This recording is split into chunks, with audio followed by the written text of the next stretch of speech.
find someone new, baby, but you know I never will. No, so I choke you down just like a pill.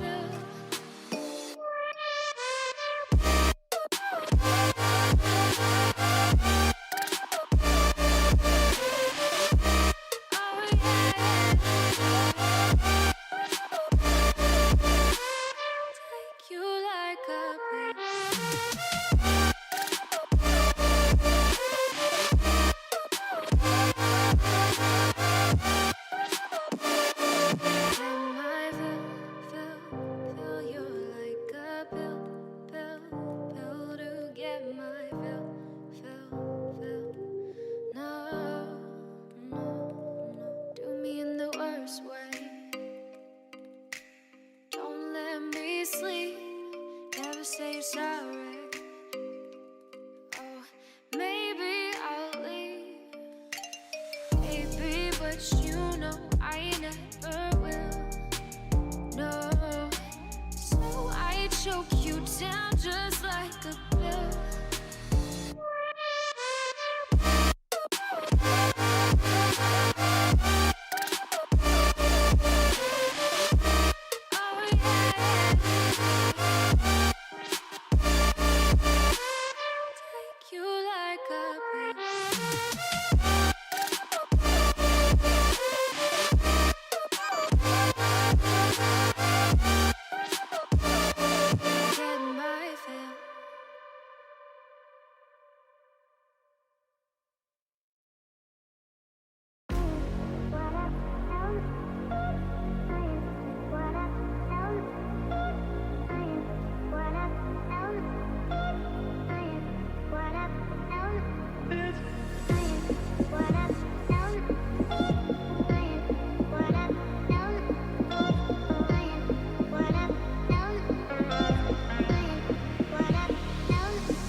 let's let this turn like a fire in a blaze. Gotta burn it down. Can't be afraid to leave this out.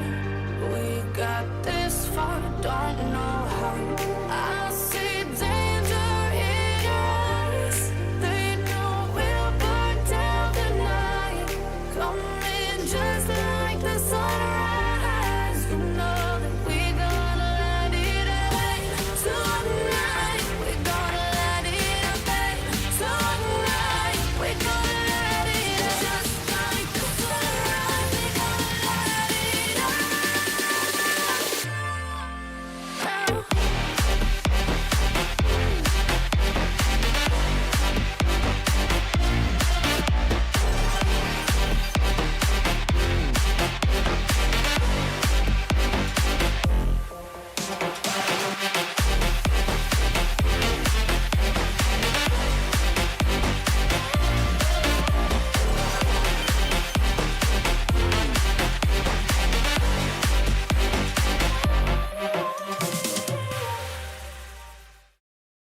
Ladies and gentlemen, welcome back to Collegiate R6. As always, it is an absolute pleasure to be with you tonight. My name is Jays Wills, and Barrett is with me on the desk, and we are here to guide you through another fantastic playoff matchup tonight.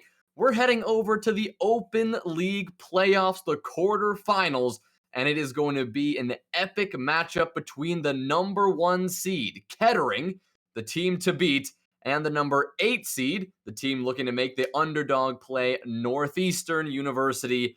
Both of these teams are absolutely ready to go and put on a show for us. Barrett, how are you feeling?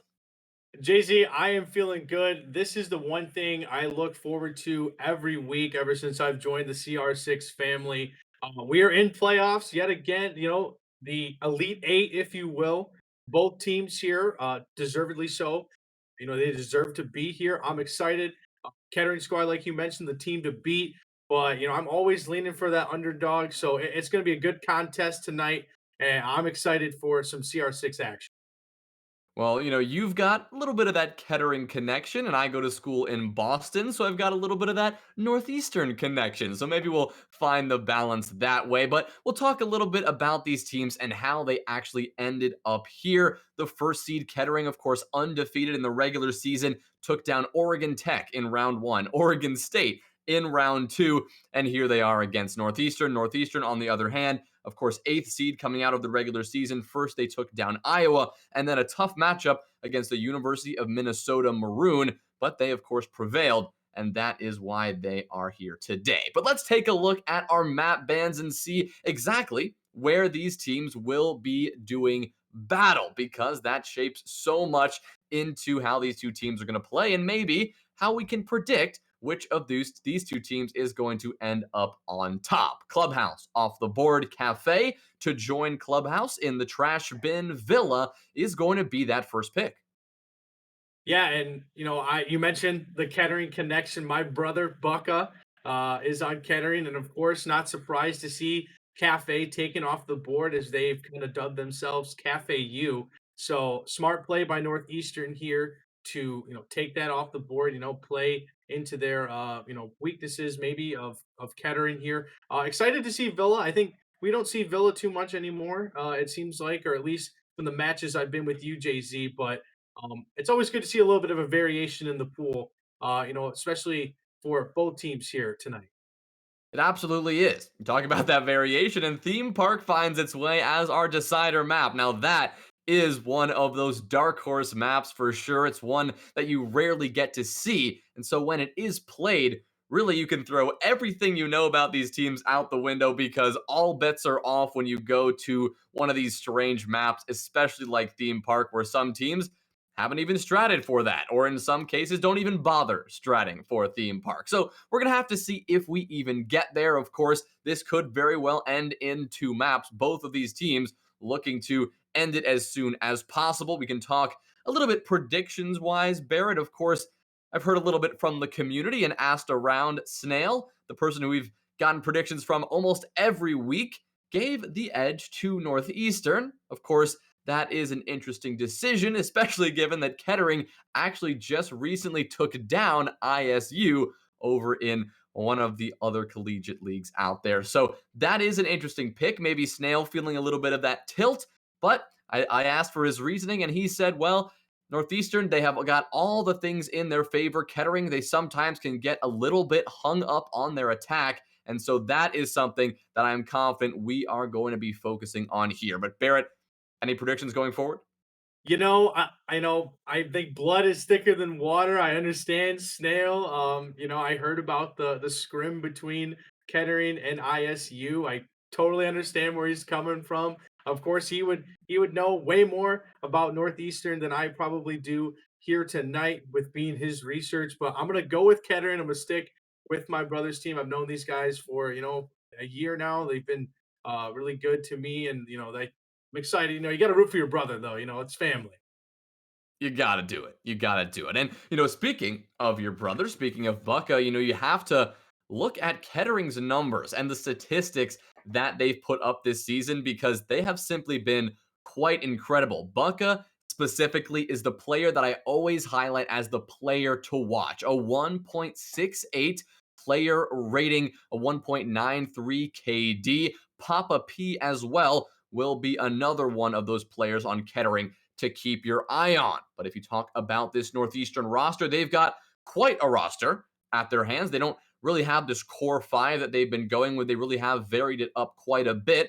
But I've got my eye on Swiggity Swooty for one, a 1.44 player rating overall. And I've got my eye on Aru as well, a 1.76 rating. And get this, a 3.43 overall KD. Now, of course, Aru has not played every single week, only a couple of series, I believe, under their belt. So the statistics are skewed in that sense. But to come out for however long as they did and put up those numbers is definitely impressive to say the least. Yeah, and this Northeast squad, I mean, we're looking at the lobby right now. Of course, they have so much, it seems, depth, which is good for a team. The last match that you and I casted together was Oklahoma and Oklahoma State. We saw the miraculous effort of Hyena coming off the bench or off a plane, if you will, to win that third map for them. So it's good to have a team that you're able to have a roster. You don't have the core five, but you have depth. So I'm sure they have guys waiting on standby. You're allowed to sub people in. So I think that's the one thing they have going for this Northeastern team. Not saying Kettering doesn't have someone waiting in there. Of course, every team brings in a sub, but to show that they've brought a different group of players, it seems like every week here shows that they have depth and could help them, get an edge later in playoff. I think that's a fantastic point. It's something that, many, general esports commentators talk about quite a bit is not really utilizing the full extent of the roster that you're actually allowed. But we're not going to have to speculate too much longer about exactly what this roster is going to be and how this one's going to play out. We're going to head straight on into Villa and take a look at the operator bans and see exactly how Villa is going to end up shaking out. Of course, you've got your stock standard bans, your Thatcher, your Ace, your Maverick, very common bans on every single map. But of course, this is Villa. Maybe the Maverick ban isn't as expected. IQ is not an expected ban either, No, but it not is going to whatsoever. be ban number one. And of course, Thatcher being that second ban, no surprise whatsoever. But the IQ, considering how much vertical play there is on this map, how much pulse play there is on that map, maybe that is a reason for the IQ ban. And the Kaid ban as well lends itself heavily to vertical play, not to mention that wall denial that is so crucial on every single map, but Villa for sure. Yeah, and you mentioned the IQ, a puzzling selection here by Northeastern. Of course, we know IQ is able to see electronic devices through walls and floors, able to see through places, but maybe an attempt to I don't know, maybe to prevent like vault cams being seen, to increase your chance of intel if you're the defenders. That's a puzzling one to me, but to round out the bans, we have IQ, Thatcher, Kaid, and Malusi. So an interesting play here, but I mean, I'm sure they have a game plan. Northeastern does to maybe throw a little bit of curveball to this Kettering team as we start off round one.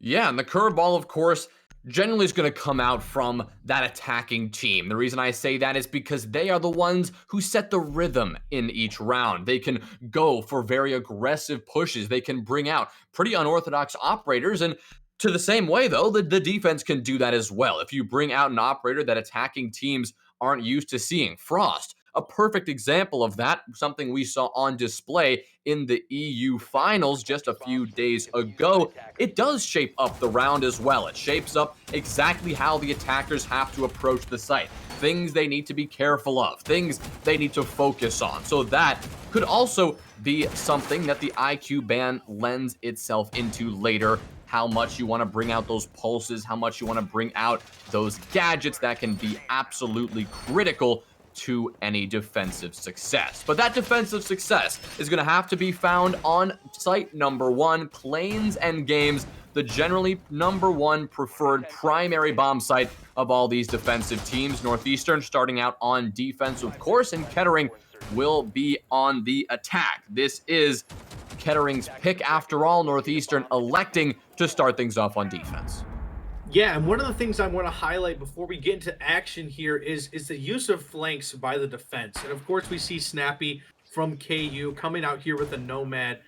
Usually, her air jabs are used in order to prevent flanks or at least alarm the attacking team of a flank. Villa allows you a 3-level map allows you to, at least go down in the basement or sneak around on the mid floor here as we start on the top floor of this map because you're flanking here, you're able to catch the attacking team off guard on the defenses. We're going to see Zephyr taking some shots, but I think the use of flanks is going to be huge here to whoever wins these maps.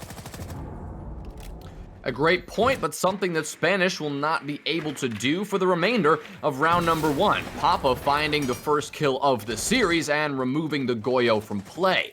It appears that Kettering is not opting for the full clear from that trophy side, the north to south approach, rather opting for a very direct study push. You'll see this often when you have a Thatcher on the board, and without that, it's surprising to see. But with Swiggity Swooty cutting down Derp, things are looking rather even. Papa has something to say about that, though, removing Clem from this fight, and Zephyr, an aggressive peek, will find the grave as Papa handles that one. Bucka, another kill now, Cigar being dropped down. Swiggity Swooty is all that remains in a 1v4.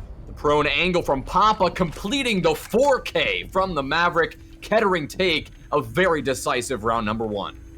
Kettering doing an excellent job of establishing the tone, and we talk about that every time we start a stream here or every time we start on a map here. Establishing the tone, making yourself the dictator of each round here is so important, especially on Villa, where you can kind of get caught up on your attacks. With rooms being so spaced with long lines of sight. So excellent job, especially taking a very popular site off the bat here. Papa with the 4K though, excellent job.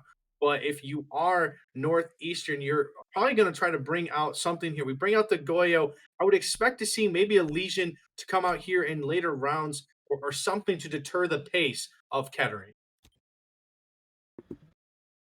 I really do think that you make a great point there with that pace, something that we're going to have to see play out as we get further into this one. The big thing that you and I both noticed, of course, was the lack of the top floor map control approach that most attacking teams like to take on this map. By that, of course, I mean entering from the north side, clearing out all the roamers, working your way eventually into 90 and pressuring the site from that north side. Only then do you extend to study to get those study or the aviator and games walls open.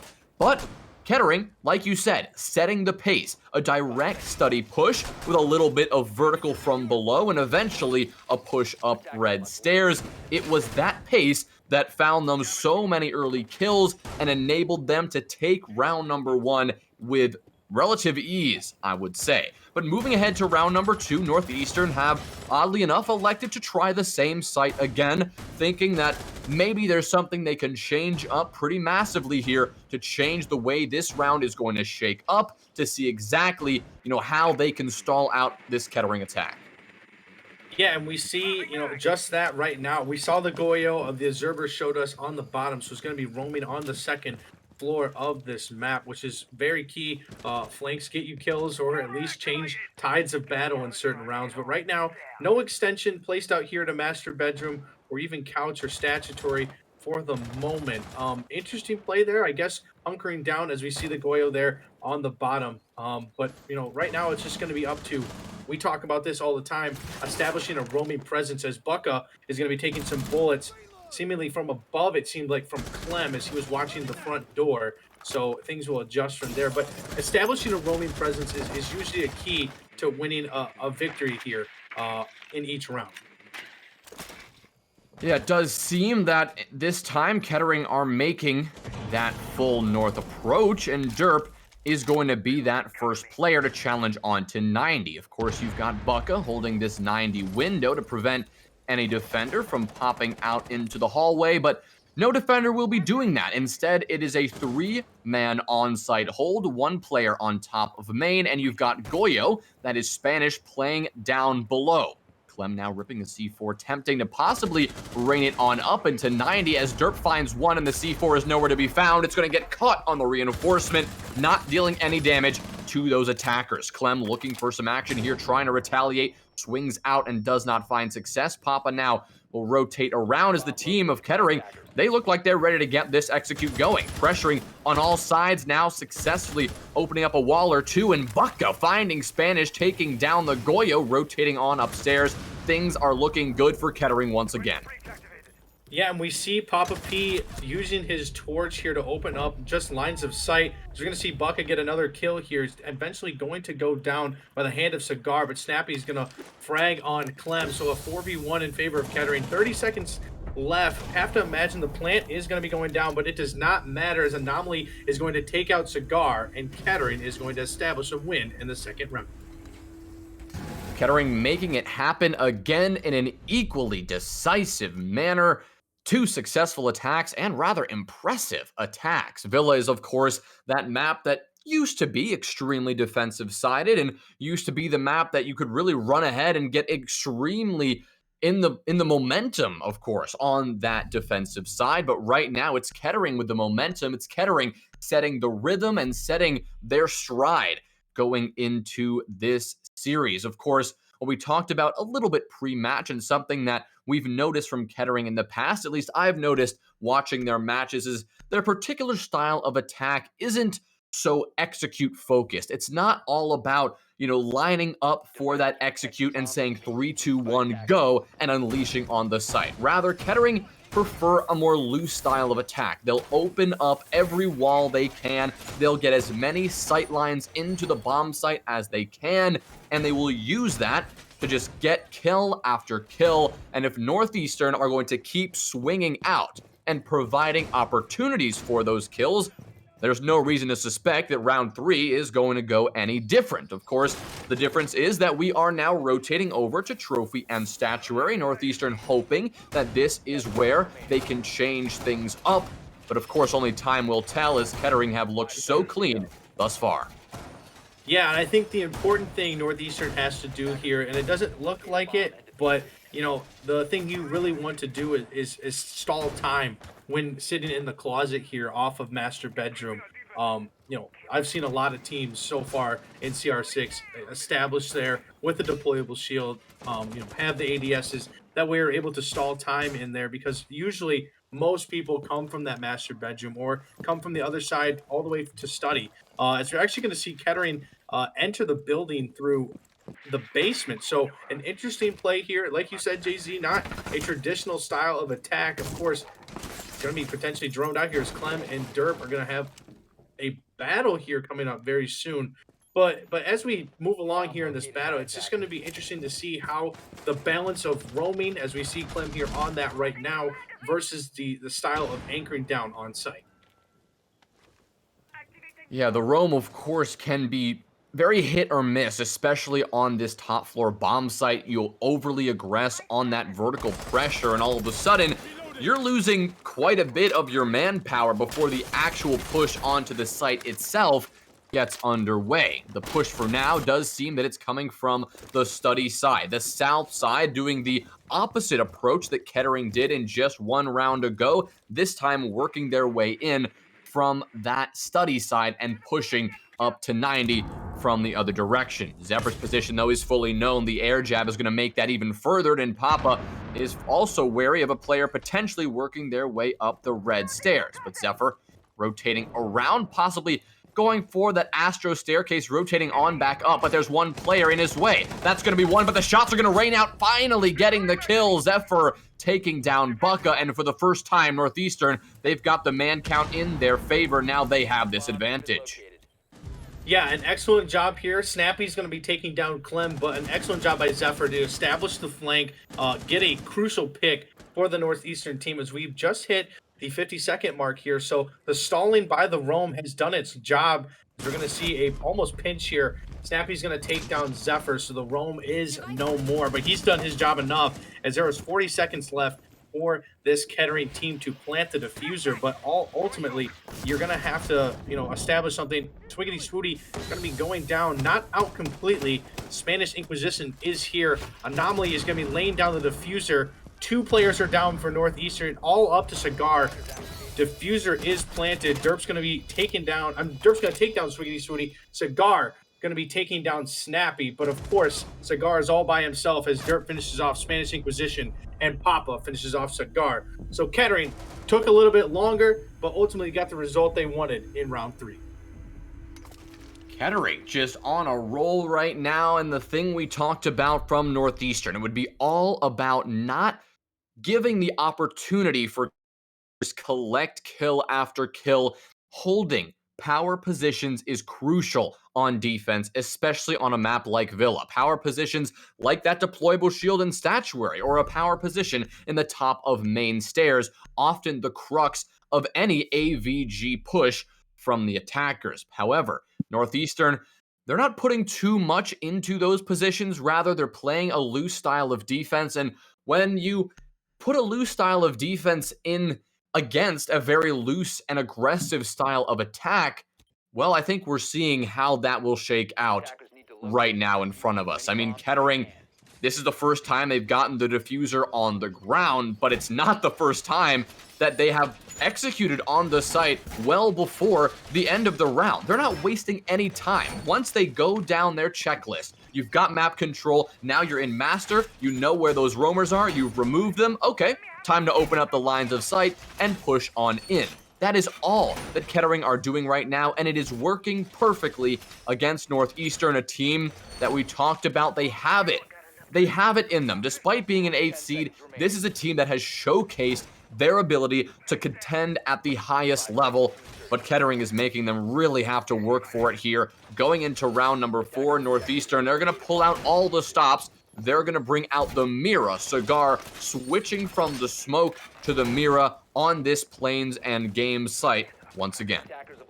And you mentioned, changing up. Northeastern does have it in them. We see a little bit of an extension as we see the wall reinforced between master bedroom and statutory. So maybe trying to give a different look to this attacking Kettering squad in an attempt as we see a drone almost taken by the pest there. But, just giving a different look to this Kettering team may, change the result in favor if you were this Northeastern team. The Goyo Shield's going to be doing his job as he stalls here.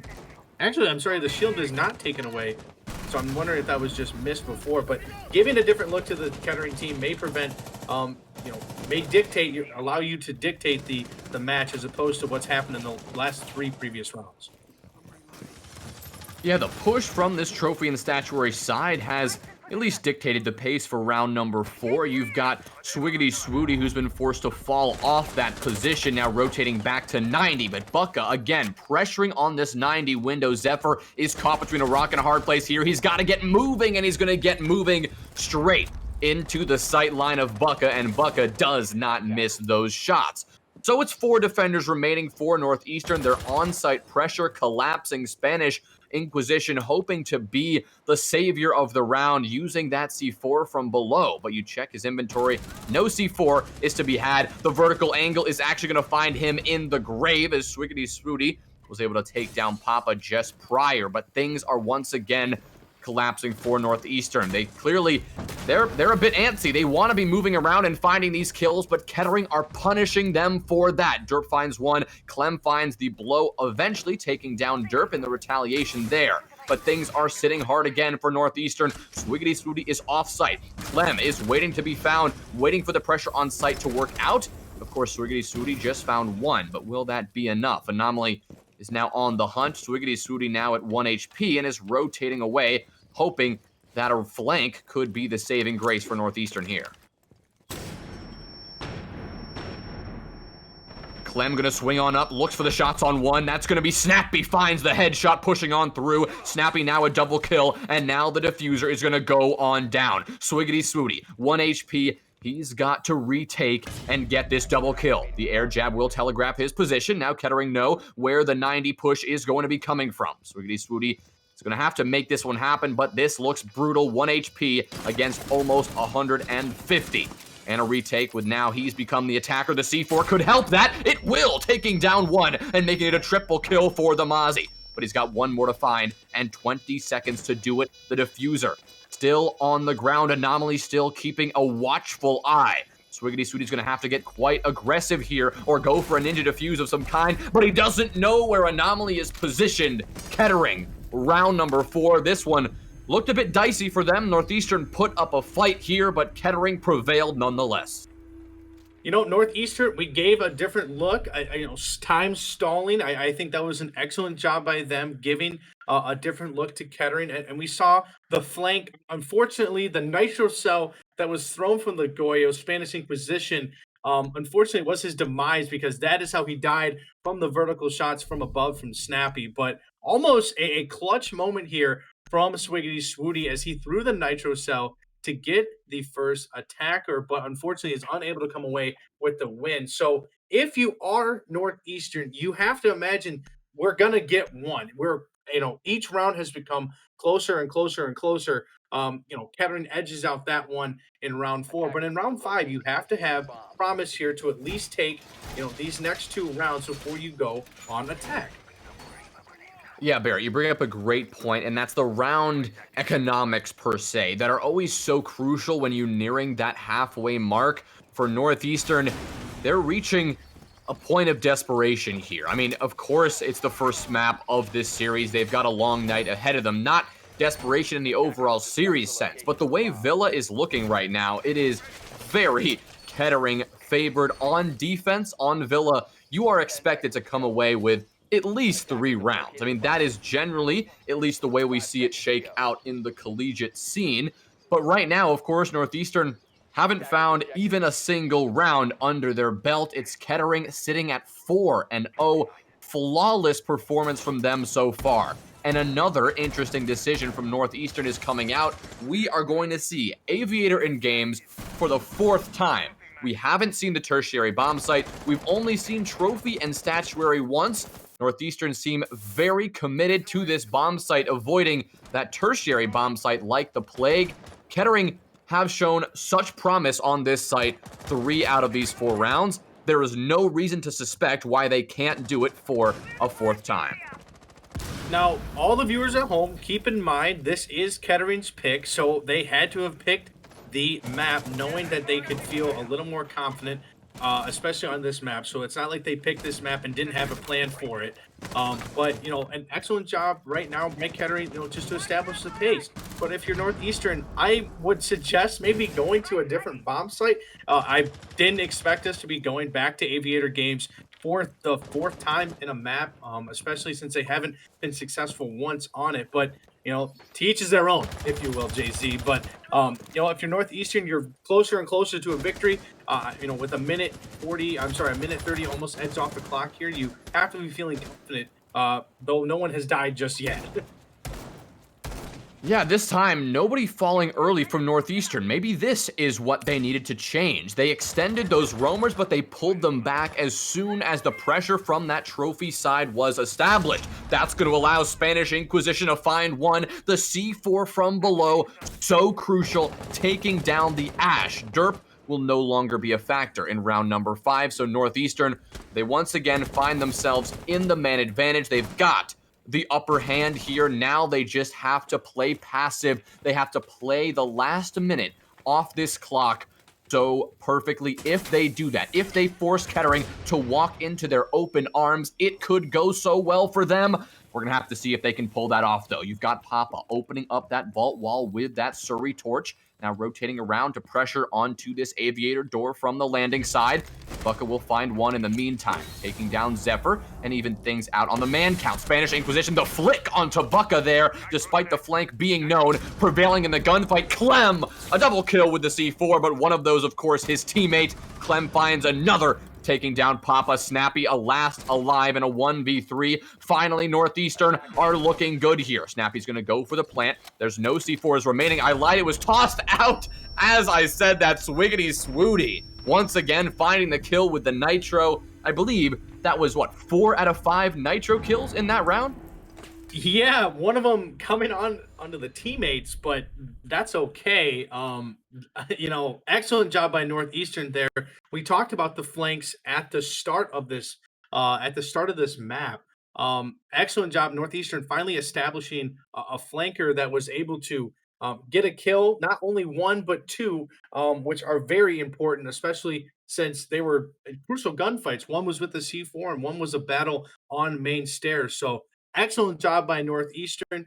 We talked about this before the round of 5 started, that you needed to get at least a round or at least 2 here going into your attack to make yourself, put yourself in a better position before you go on attack. But excellent job by Northeastern. I am sure they're probably going to come back. They only came back with 2 nitro cells, so maybe they're going to hope they can land both of them in order to prevail once again. Yeah, those C4s were really something else, finding almost every kill on the board. Of course, we had triple kill come out from, I believe that was Clem making it happen there. So really, Northeastern, they found their stride, at least in round number 5. The big difference that we noticed right away, Barrett, was the fact that they did not overextend those roamers, and the roamers did not overstay their welcome. A crucial component of any successful roam is knowing when to abandon your post and rotate back to the site. You can use the clock as the checkpoint. You can use how much pressure the attackers are applying as your checkpoint. But at some moment, you have to step back and make a crucial decision. Do I want to contest this position with my life, or do I want to rotate back to the site and just hope to make my presence felt later in the round? That's exactly what Northeastern did. A positive change in round number 5 made them find their first round win. But going ahead to trophy and statuary, we're going to have to see the same thing from Northeastern once again. Barrett, can they do it again? Well, it looks like Derp and Zephyr are going to be the ones dancing down here on the bottom floor below the bomb site. Of course, it's going to be also important whoever wins that battle between those two, usually, I'm not going to say usually, but generally puts yourself in a better position to win. Is we're going to see Derp, I think, win that battle right there. So he danced. Actually, we're going to see Zephyr still on the bottom here, or Zephyr on the bottom. So Swiggity Swooty is going to take down Bucka, but that roamer is still present on the bottom floor. So I'm not entirely sure where Derp took care of Clem, but an excellent job there by the attacking squad, but also to Yeah, Anomaly picking up one there onto Swiggity Swooty and balancing things out, or rather giving Kettering the one-man advantage. You've got Spanish, the Valkyrie, very wary of pressure from below, but that pressure is in fact going to be applied by their own teammates. Zephyr is on the hunt for Derp. They know there's vertical pressure being applied on this site, and the Jaeger wants to stop it in its tracks. Instead, looking up to the bomb site, maybe hoping to deny a plant or deny a push. Instead, Derp is nervous that there's a player lurking around the corner, and rightly so. Zephyr is waiting to make their presence felt. But right now, Kettering are in a position to execute on this site. Anomaly's going to drop a smoke down, and the plant will likely be soon to follow. The first Toxic Babe's going to be a little bit off the mark, but the second one will right in the face of Anomaly. He's going to get this plant down, but he's going to die for it. No, the plant doesn't go down. Cigar finds a double kill as he picks up one onto Snappy. In the meantime, things will be traded back and keep things even in a 2v2, but Kettering now find themselves in a very tough position. You've got Zephyr here in Master, eyes on the diffuser. You've got Cigar with one more Toxic Babe to deny this plant, and you've got all the nades from Papa now being expended by those ADSs. 30 seconds left here. An important swing. Derp's going to go down from Zephyr, who seemed to stay alive through that entire round, basically staying downstairs. So Papa P is going to have to hit his shots here as he is thinking about entering through the statutory door. Of course, we see Zephyr lined up on it right now, and walking in is a death trap as Zephyr takes care of Papa. So Zephyr there, excellent job staying alive on the roam. Of course, we just saw, though he did not get any picks on his roam, I don't believe, he was still able to establish the mental presence there on that Kettering attack, as we saw Derp kind of having to check every corner here. And you set yourself up 4-2. You're able to bring yourself within one. I'm sorry, you're not able to bring yourself within one, but you're at 4-2 here as you switch into roles here from attack, defending to attack. But right now, you have to be feeling good if you're the Northeastern squad. Take the momentum that you have and then build on it with your attack. Absolutely agree that the momentum is a huge factor, especially on Villa. It can really make or break your defensive or attacking performances. But one point of concern for Northeastern, I'm a little bit worried that their adaptation, that ability for them to play a lot more passive on the bomb site itself and force Kettering to really get into engagements that they did not want to be in, that adaptation was great. But was it a little bit too late? That's the question here. Of course, with those 2 rounds under their belt, Northeastern are now thrust onto the attacking half. Now, the roles are completely switched, and the play styles no longer will really guide us into what we can expect going into this second split. Northeastern no longer can play passive. They're the attackers. They have to set the rhythm. They have to get going and in good stride if they want to bring back this 2-round deficit and start to get going here on Villa, because we've talked about it before, how heavily this map can be in terms of that defensive-sided play. So we're going to have to see Northeastern come out strong here, because Kettering, with the decisive 4 rounds in a row that they were able to take, they still have that lead, even if the momentum has finally fallen out of their hands. Yeah, and of course you mentioned the roles being switched. Northeastern kind of taking a more passive approach in the 2 final victories that they got, which is what you want to do if you are on defense. But now, you have to be aggressive now. Switching so fast, especially after getting success, is going to be the interesting spot here. Is we're going to see Derp sitting on maps, and he's going to take down Cigar here, peeking out of the study doorway. So excellent job. Dirt playing with fire, looking to get one more, and he's going to down the Spanish Inquisition. So he does get one more before he falls to the hand of Clem. So an excellent job by Derp there, doing his job as a time staller, but also taking bodies off the board as well. So if you are Northeastern, you're going to have to work on your aggression if you're going to want to take these rounds away from Kettering. Yeah, what we saw there was a very amateurish mistake, not droning out the Goyo behind that maps table, face checking it instead. That's what sent Cigar to the grave. Of course, Swiggity Swooty has an answer and will remove 1. Papa will no longer be a factor in round number 7 as well, equalizing things in that 3v3 position. But you gotta wonder if Northeastern can make this happen. They struggle when they are down in the man count. They've found those success only when they've gotten those early entry frags. And so now Swiggity Swooty, and now the pressure from the other side, Zephyr applying that very pressure. They're going to be looking to answer this one back, but with Snappy taking down Zephyr and Bucka, a great shot onto Clem. Things are looking rather tough. Swiggity Swooty, he's able to find one and remove the Goyo shield, but his position is now fully known, and with a minute to work with, these defenders can sit back, relax, and wait for the Ash to push into sight. That's exactly what Swiggity Swooty will now do, working their way on through, but Anomaly and Snappy have a perfect crossfire on this angle. Swiggity Swooty, unless this is known, it's a certain death, and that's exactly what Anomaly will deliver. Kettering take round number 7, adding to that lead. And Swiggity Swooty obviously put in a very tough spot. Established crossfire, presented by Kettering. It is very tough in any situation, any team you're playing. It doesn't even matter if you're playing with randoms. Like, that is impossible, really, unless you are going to hit 2 shots in very quick fashion. Ultimately, it seems like your destiny is doomed at that case. But I think we saw a little bit of aggression as we saw. It was 3-3 there with a minute 30 left on the board. But I think you're right. You alluded to the amateurish mistake of not droning out games behind the maps table. I have to imagine Northeastern will have to, they're going to be droning more in this case, especially after losing two players right off the bat.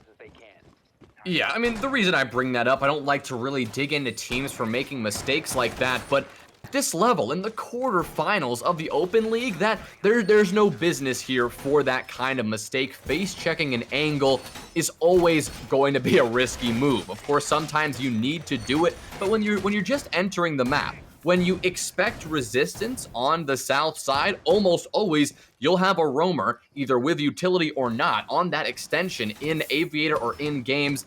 You've got to throw a drone in there first. If you had, either you would have forced the Goyo to rotate away, or it would have been a simple pre-fire and a free kill on the board for Northeastern. Instead, it went the complete other way, and Kettering had the advantage from the start of that round.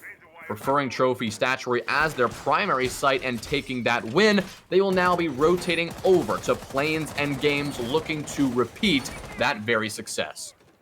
Yeah, and Jay-Z, I don't know if there's a saying in CR6, when in doubt, drone it out, but maybe we should get that going. I'm not entirely sure, as we're going to see Derp contest a cigar who is hanging out a window here, so got to be dangerous with that. But if you are right now, and interesting, we didn't even talk about Statutory and Trophy being the first site that I think Kettering went to.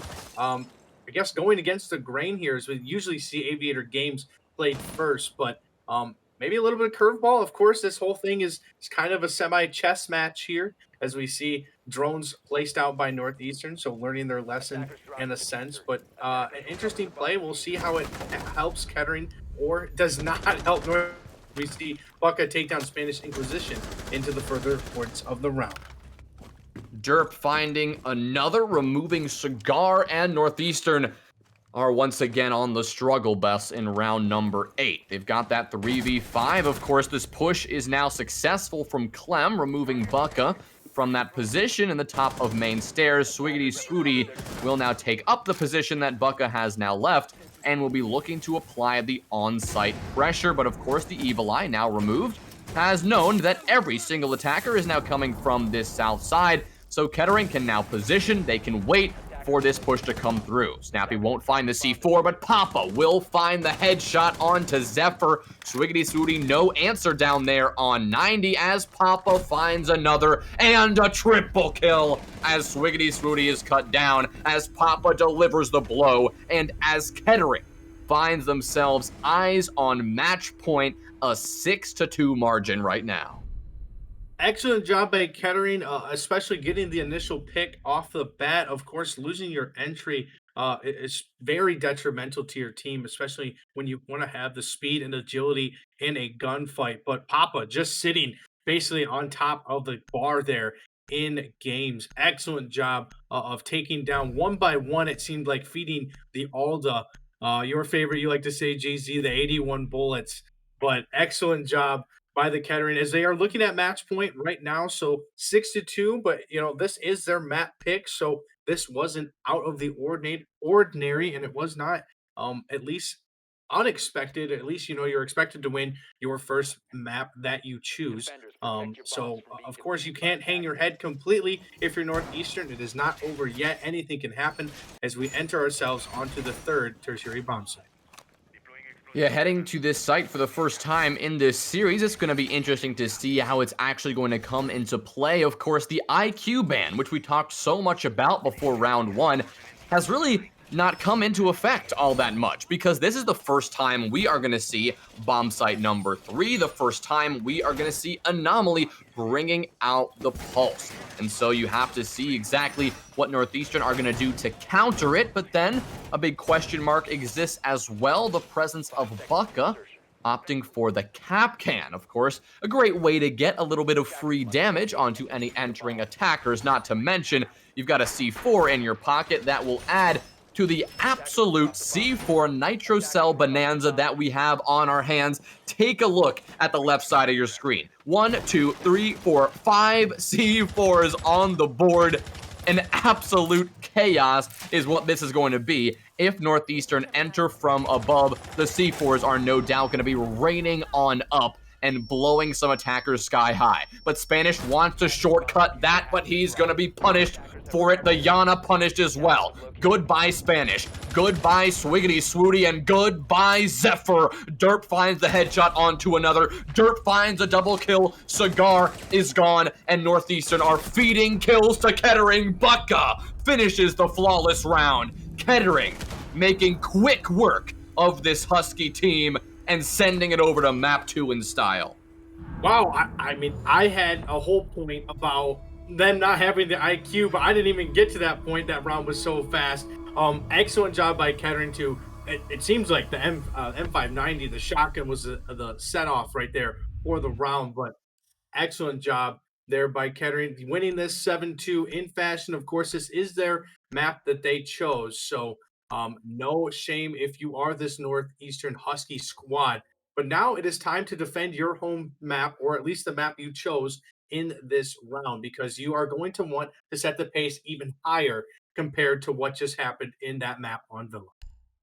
Well, as blurry as I may be, it is clear who the victor was in map 1. Kettering, absolutely no doubts to their performance, putting the doubters away and saying, hey, we've got this. We want to move forward in the semifinals, and nobody, not even Northeastern, is going to slow us down in the slightest.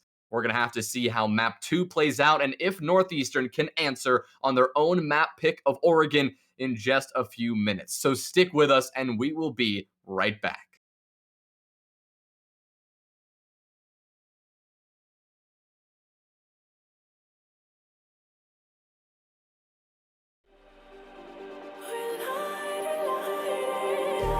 Just like a spark that's breaking out. Can't make a stop, can't turn back now. We know that there's no room for doubt. No, we can't turn back now. I see danger in your eyes. They know we'll burn down the night. Coming just like the sunrise. You know that we gonna light it up tonight. We gonna light it up, babe. Tonight we gonna light it up just like the sunrise. We gonna light it up.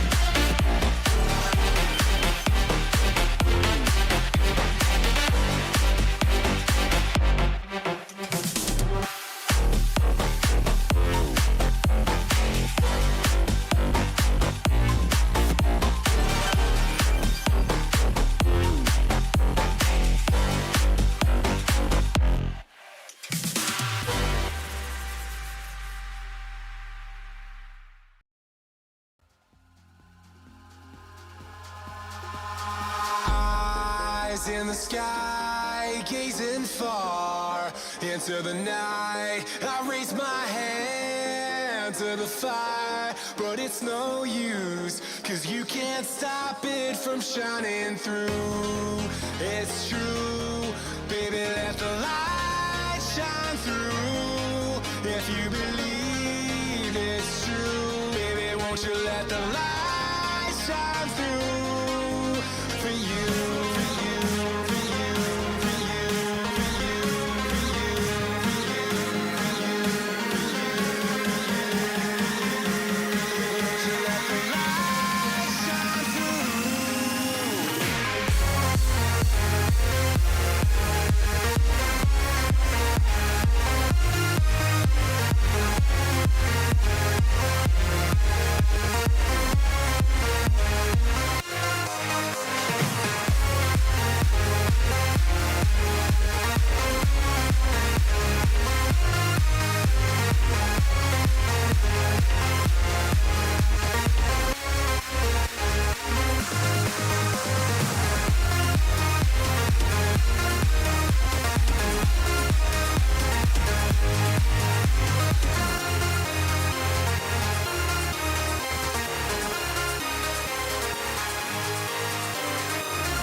Eyes in the sky, gazing far into the night. I raise my hand to the fire, but it's no use, 'cause you can't stop it from shining through.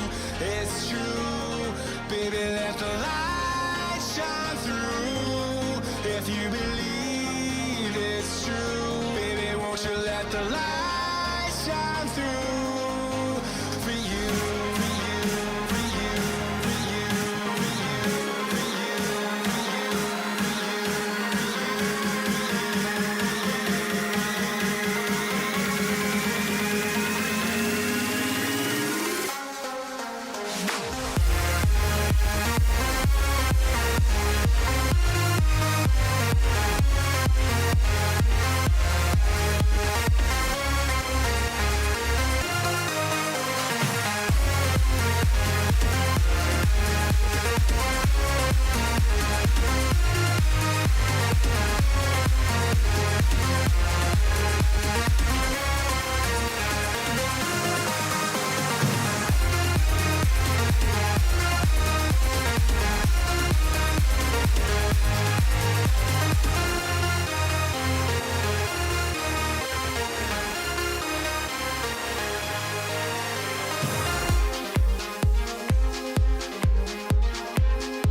my own, broken alone. I feel the rain crashing down all around this empty town.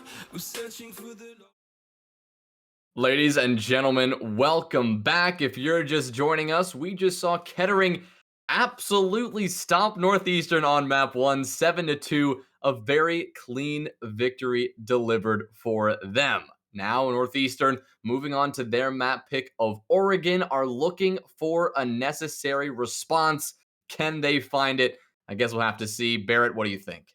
Well, Kettering, that was their map pick, so they obviously had strategies on both the attacking and defending side. So if you are Northeastern, you're going to want to establish a similar tone here. You want to, especially either they're starting out, I believe they're going to be starting out on the defending side. So you're going to want to have to lock down this Kettering attack here early, because, as we've seen already, they can get out and run, it seems like, with the pace they try to set on the Kettering side. Of course, a joke we have here in Collegiate R6 is the question that always is on people's minds when you talk about Kettering, which is, of course, what is a Kettering? Now, while that question may not be answered here tonight, nor will it ever likely be answered, we do know the answer to one question.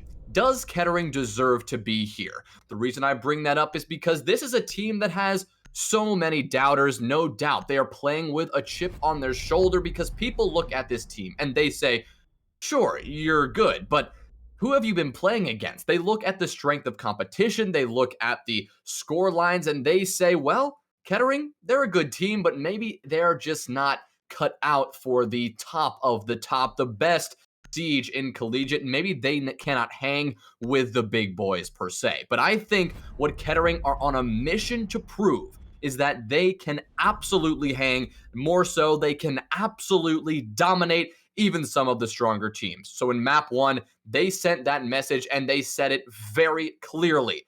But now we're going to have to see them replicate that success on their opponent's map pick of Oregon. Yeah, and you talk about a chip on their shoulder. I mean, we talk about Northeastern as well being the underdog. I guess Kettering seemingly being the underdog to the administration. I know you had previously mentioned Snail predicting this battle to be in favor of the Northeastern team. Maybe that is the chip that they want to keep on their shoulder, though. In the sense you play for, all or nothing at this point. We are in the playoffs, so having that edge mentally and staying connected, or having the chemistry between these two teams will maybe hopefully keep yourself intact here through the entire tournament.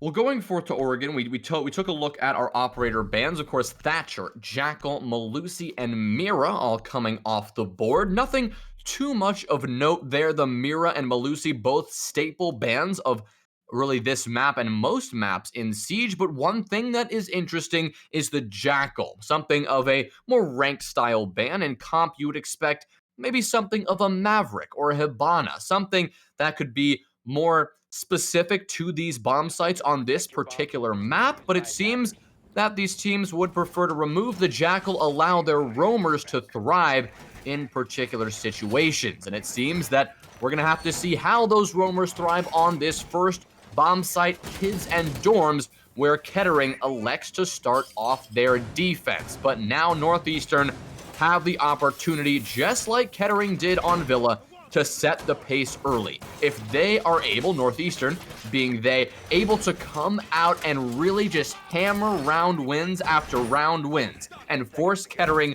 onto the back foot early, that could be exactly the edge that Northeastern need in this map. But of course, Kettering are going to be looking to shut that down, and they're going to be doing so by, looks like, having Bucka extended off that site just slightly, sending the Jaeger off to Showers Hall and rotating around towards Kitchen to be that persistent factor in this round to make Northeastern really struggle to actually get a foothold on this map. And James Z, just to talk about the bans real quick, I was interested not seeing an ace taken off the board. As usually we see this kind of the hard breacher who's able to breach a wall from afar. Kind of a strong person, especially on this map here, as we're going to see Sweetie swing into the armory, attempting to see, actually just speed running it looks like here, as he's made it all the way up to the top of main stairs. But surprising not to see an ace taken off the board or another hard breacher. But the Jackal serves a very good purpose for these teams, as we've hit the 2-minute mark here. No one's taken any damage. A few C4s have flown out, as we see the Hibana going to work with her Cairo pellets. But of course, we're going to see Snappy sitting in game room waiting seemingly for a Hibana or a person of interest to walk through that opening. Sweetie going to be taking a little bit of damage, but it's going to be not enough, as he's going to walk away with his life for now. And we're seeing Northeastern go through the very important checklist of this top floor bomb site. How do you establish your game's crossfire? Well, you do so by opening up closet. You do so by opening up attic, but the crossfire is never going to happen if Zephyr and Clem are not in this round. The two players, the Maverick and the Ash, cut off the board. Big picks early on for this Kettering defense. Now Swooty's the lone player on this master side and is going to have to recover some momentum here. You've got Spanish Inquisition to support you, but you've got Cigar now left alone on this attic push. No utility remaining. It's going to have to be a swing, and it's a swing that Derp will shut down right away. A 2v5. Spanish Inquisition and Swooty are all that remains, but Snappy is ready for it. Snappy is staring right at this breach, and he's going to find the headshot onto the Hibana. Nomad, all that remains in a 1v5, looking to make a quick escape, maybe talk things over with the team rather than contesting a seemingly impenetrable Kettering defense.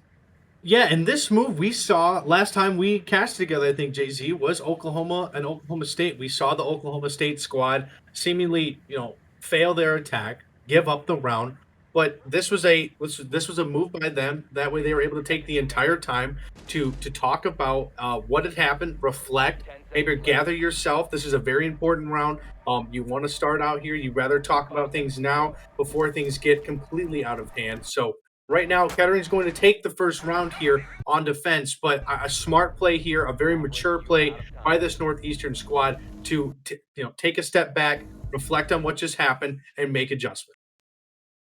I wonder what they would have gone over in that break, what the primary focus of that conversation would be, because it seemed that many elements of that attack stood out as having gone awry. There was no particular aspect that said, this is the reason Northeastern lost the round. I mean, the attic push is one thing you could talk about, how the Zofia had lost all of the utility by the time that she elected to push Derp out of that position. But Derp still had the deployable shield. I don't know how the Zofia managed to lose both stuns and both impacts and still having that shield up. Maybe one of those impacts was used elsewhere unwisely. Maybe there was another issue going on there. But if you had the Maverick opening up that attic wall, you don't have to expend an impact from below, opening up attic from meeting room to remove the electricity there. Instead, you can just send it on through. So maybe a poor application of utility will be that discussion, but you know that no matter what it is, something big has to change, because that was another disastrous round for Northeastern. No way that they wanted to start off this map their own map pick.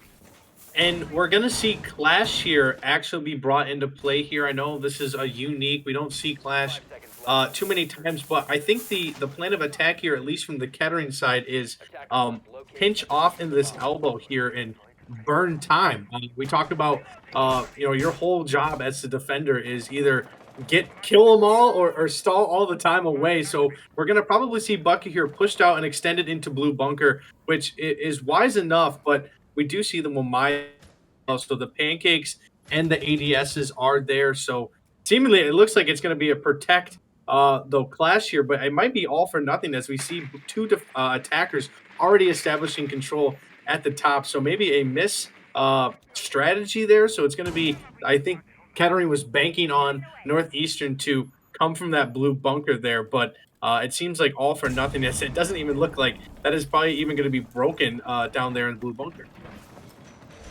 Yeah, no progress really made from this Northeastern attack quite yet. They're trying to pressure from all sides here. You've got Zephyr, who's established this line of sight onto the main staircase, and now you've got Spanish using that secondary hard breach gadget, the can opener, some could call it, to open up that laundry hatch and get the pressure going from there. Swiggity Swooty is going to make sure that Kettering isn't quite sure where the push is going to come from. The E-box hatch, now the next thing to be opened up. Bucka is that brick wall now that has to reposition according to where this attack is coming from. Once Kettering know where Northeastern are pushing, all they have to do is slap Bucka in front of the push and prevent it from getting any traction whatsoever. Of course, Bucka needs to be careful. The vertical play is a factor to be wary of as a Clash player. But right now, Northeastern have not made headway. They have not removed Bucka from play, nor much utility from the site itself. You've got the crossfires being established, and you've got Cigar finding Snappy, so that's a start. But is that enough? Derp now getting taken on down. That's a big pick for Zephyr. Now the laundry push is soon to come. Cigar, a double kill, taking down Papa. Anomaly taking one, and that's going to be Clem who hits the floor. So Bucka now forced to use that pocket F2, use the weapon rather than the shield, but Anomaly's gonna line up a double kill. And now things are looking better for Kettering. Zephyr's looking to respond to that, and they will. That's gonna be Spanish who does it instead, taking down the smoke. So it's all up to the Clash in a 1v3. Bucka's gonna have to go for the Hail Mary play, but is now stuck in J Bunker, locked off by the fire and the flames. And Swiggity Swooty will shut it down. Northeastern finding their footing on this basement attack and taking round number 2.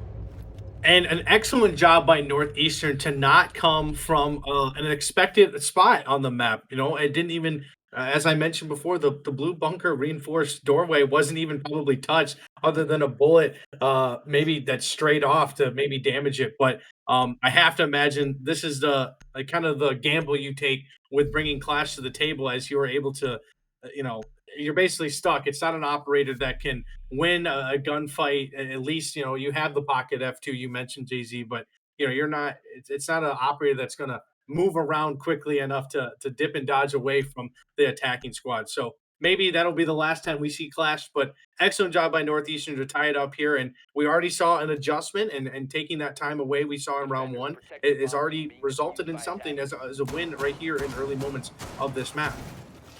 Well, not only that, but you also, that Clash play, Barrett, can be so hit or miss, because especially when there's a laundry push coming in, there's a crossfire that will almost always be immediately established once the attackers have made that freezer player get removed from that position, because usually the defensive teams will make head height holes or ankle height holes in that freezer wall to prep for the freezer push. But because of that, once attackers are in freezer, the crossfire is essentially already underway once you have a player down main stairs as well. And the one situation where Clash is completely useless is when there's a crossfire established on the entryway to site. Because at that point, the Clash can no longer block off the attackers. Instead, has to retreat, reposition, and hope to find some traction in the round that can be so hard to find with only that dinky SMG.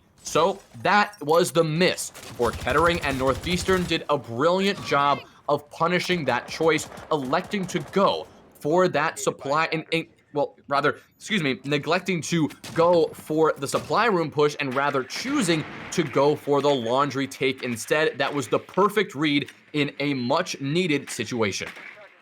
Yeah, so we talk about curveballs there. It just seemed like Kettering attempted to do one, and then they threw a wild pitch, if you say. So the 2 minutes almost hit to our mark here. We are going to see a push here by Northeastern, but Snappy's going to have to say something about that as he takes down Swiggity Swooty.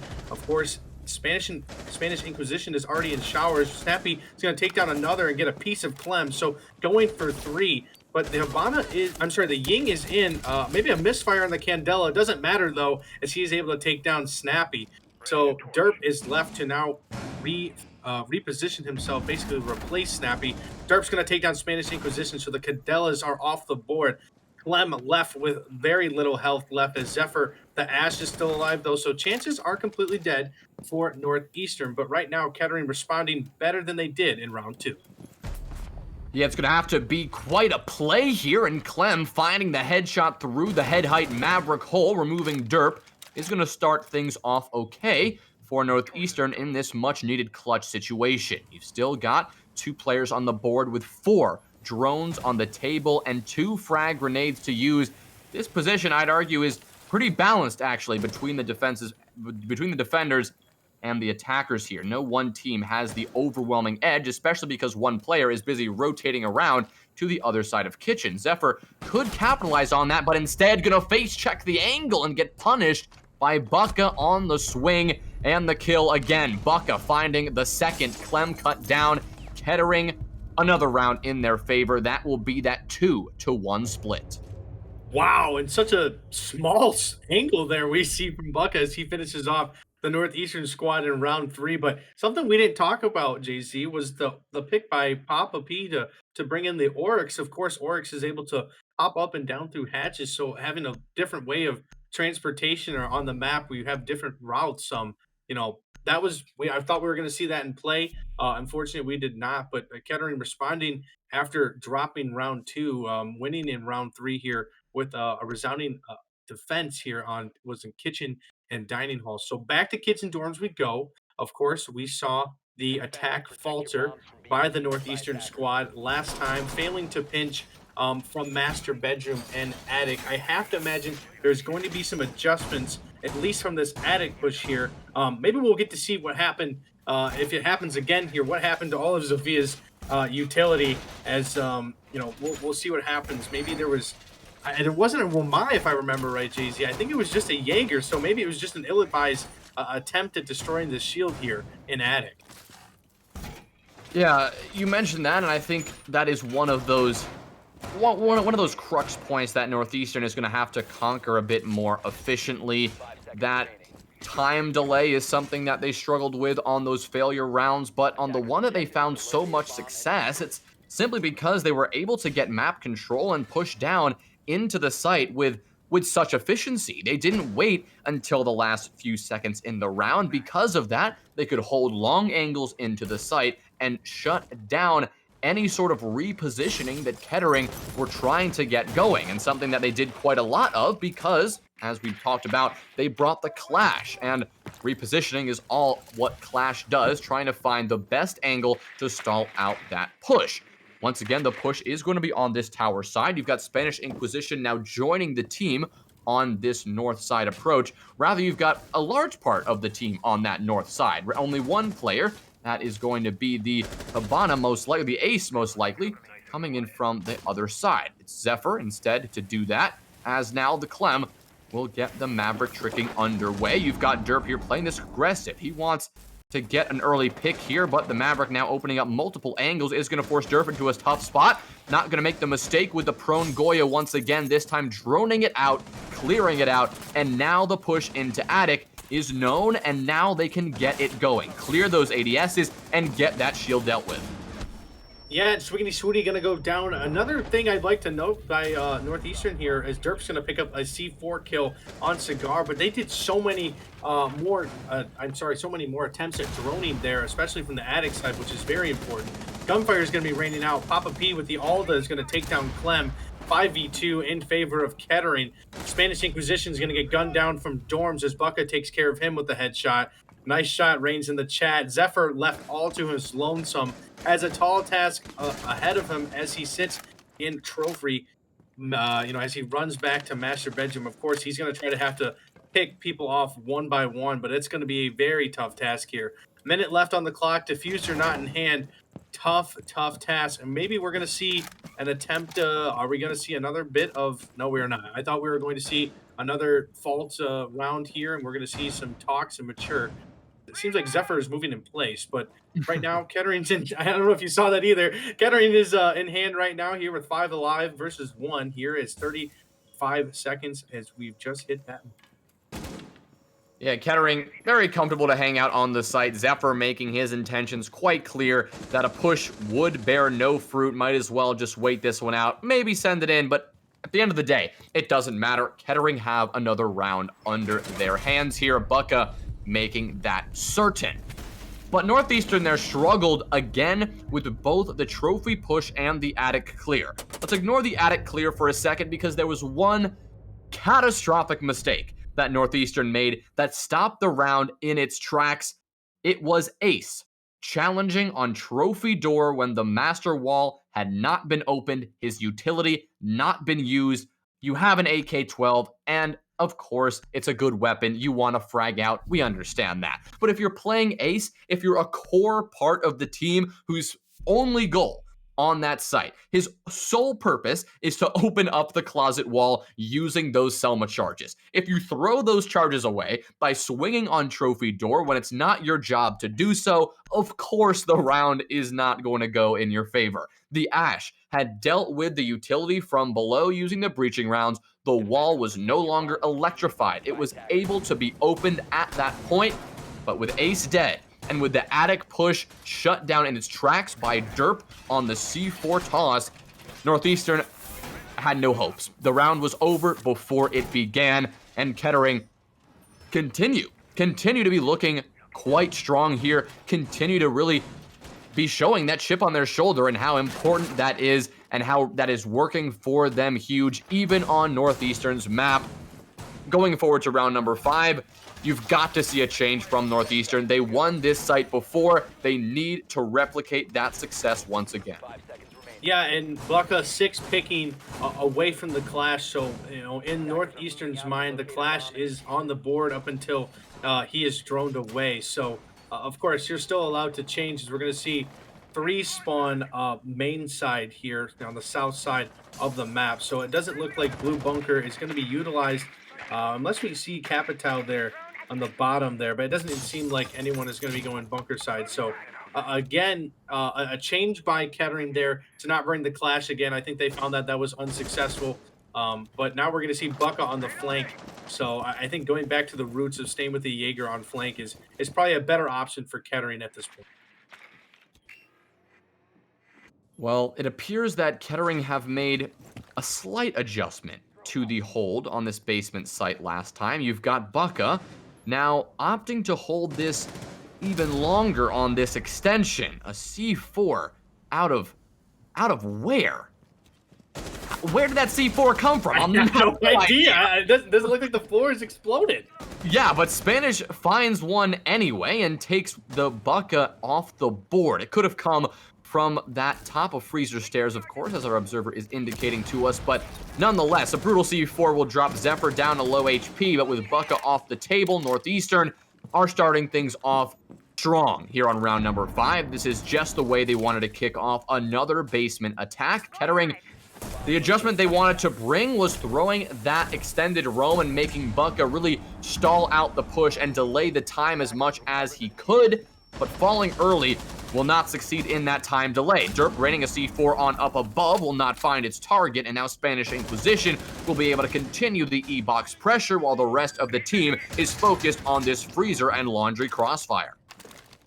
Yeah, his position being known. Cigar that is in freezer, of course, is going to have to deal with the shield. Swiggity Swooty going to take down Derp 3v5 in favor of Northeastern. Spanish Inquisition going to get another one. Snappy's going to fall in E-box there. So all the momentum is looking in favor of Northeastern, though the health does not indicate it, as two of the operators are very low for them. Papa P's going to take down Spanish Inquisition and get immediately refragged by Cigar. So the round is all on the shoulders of Anomaly, as he's going to be sitting here in supply closets. Anomaly going to take down one, so he's not going to be going down without a fight, but does not hear the ash there as Zephyr takes down Anomaly, and Northeastern 2 for 2 on this site here, down here in the supply room and laundry.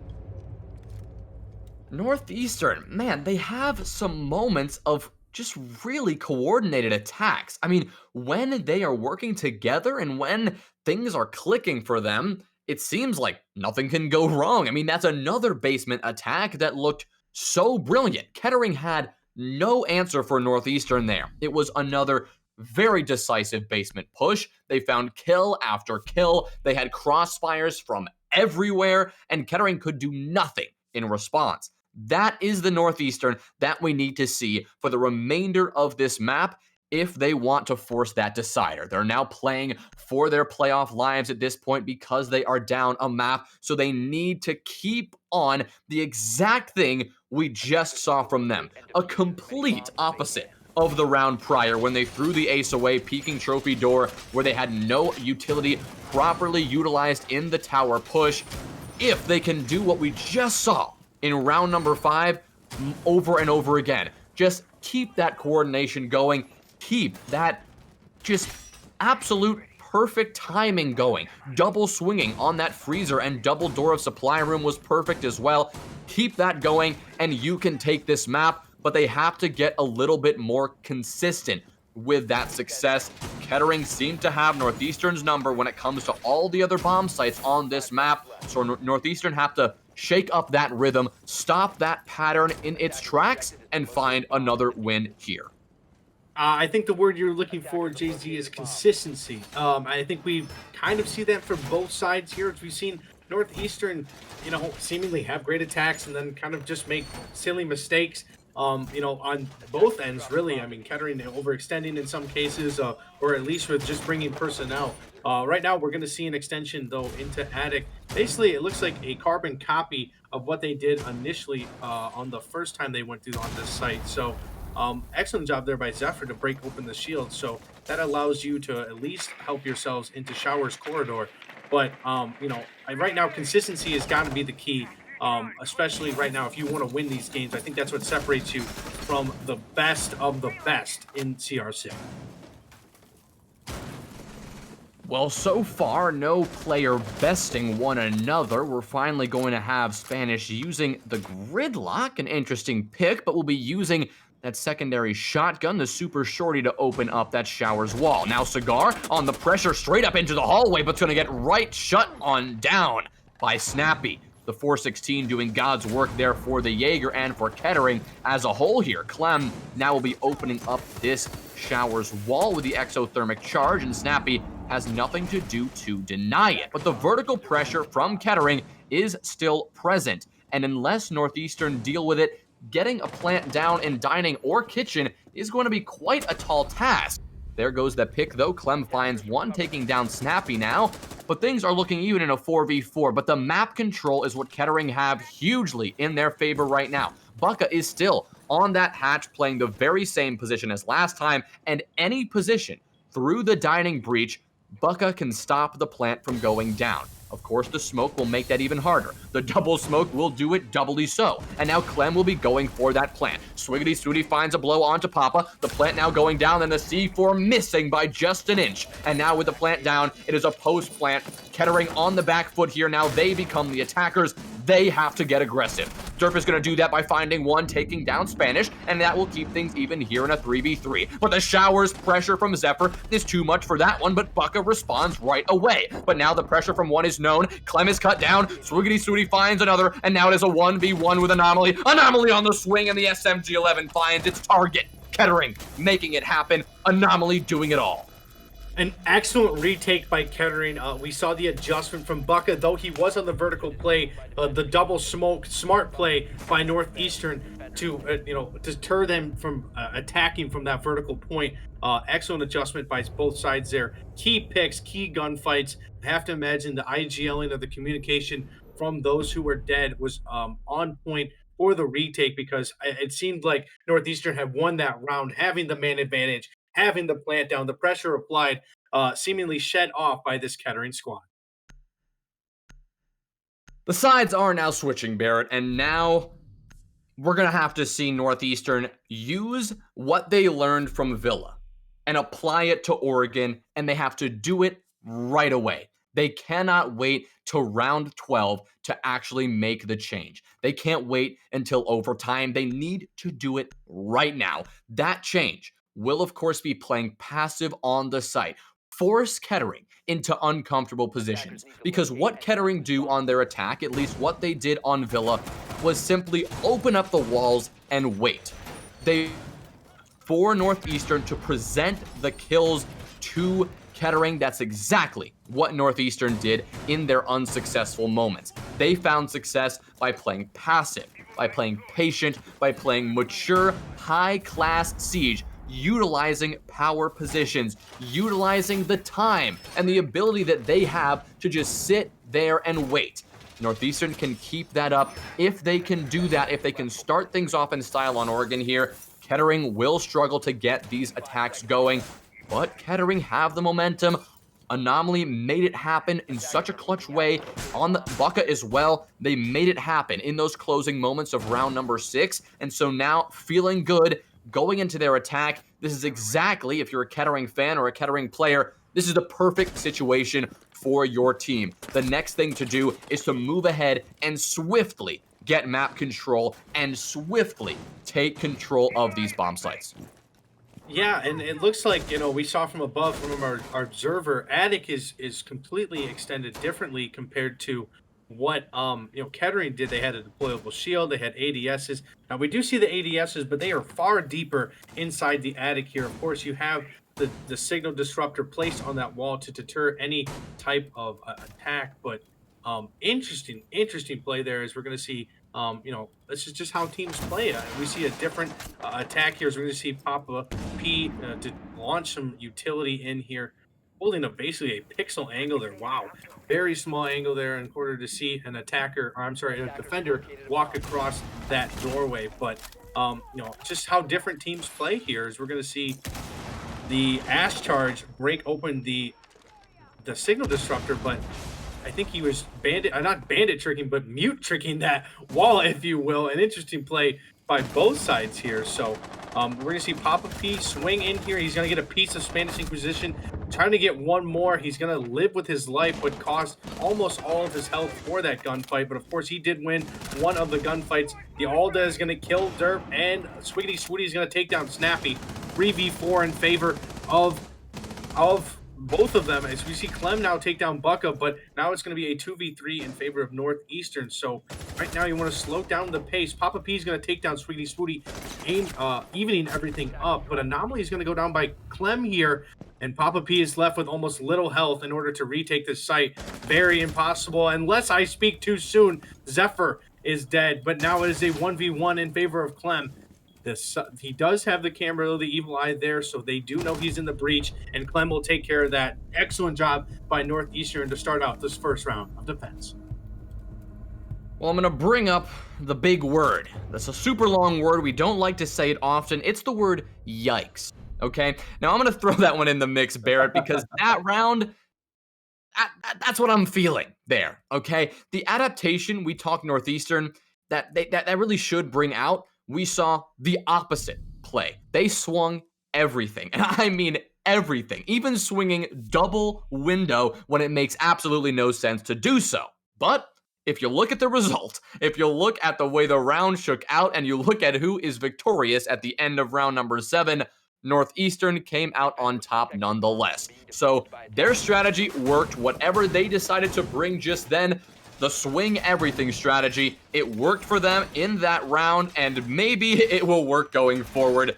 More power to them if they have the confidence to swing and take all these unnecessary fights, but this is just not a strategy that is going to get you far in Collegiate Siege. In Siege in general, you need to play more passively. Unless you are IMAT himself, unless you have the absolute gunning skill that he can bring to the table, this strategy will eventually end up biting you in the back. But right now, Northeastern, they've got it happening, they've got it going, and they're going to be looking to continue that very momentum in round number 8 on this basement bomb site.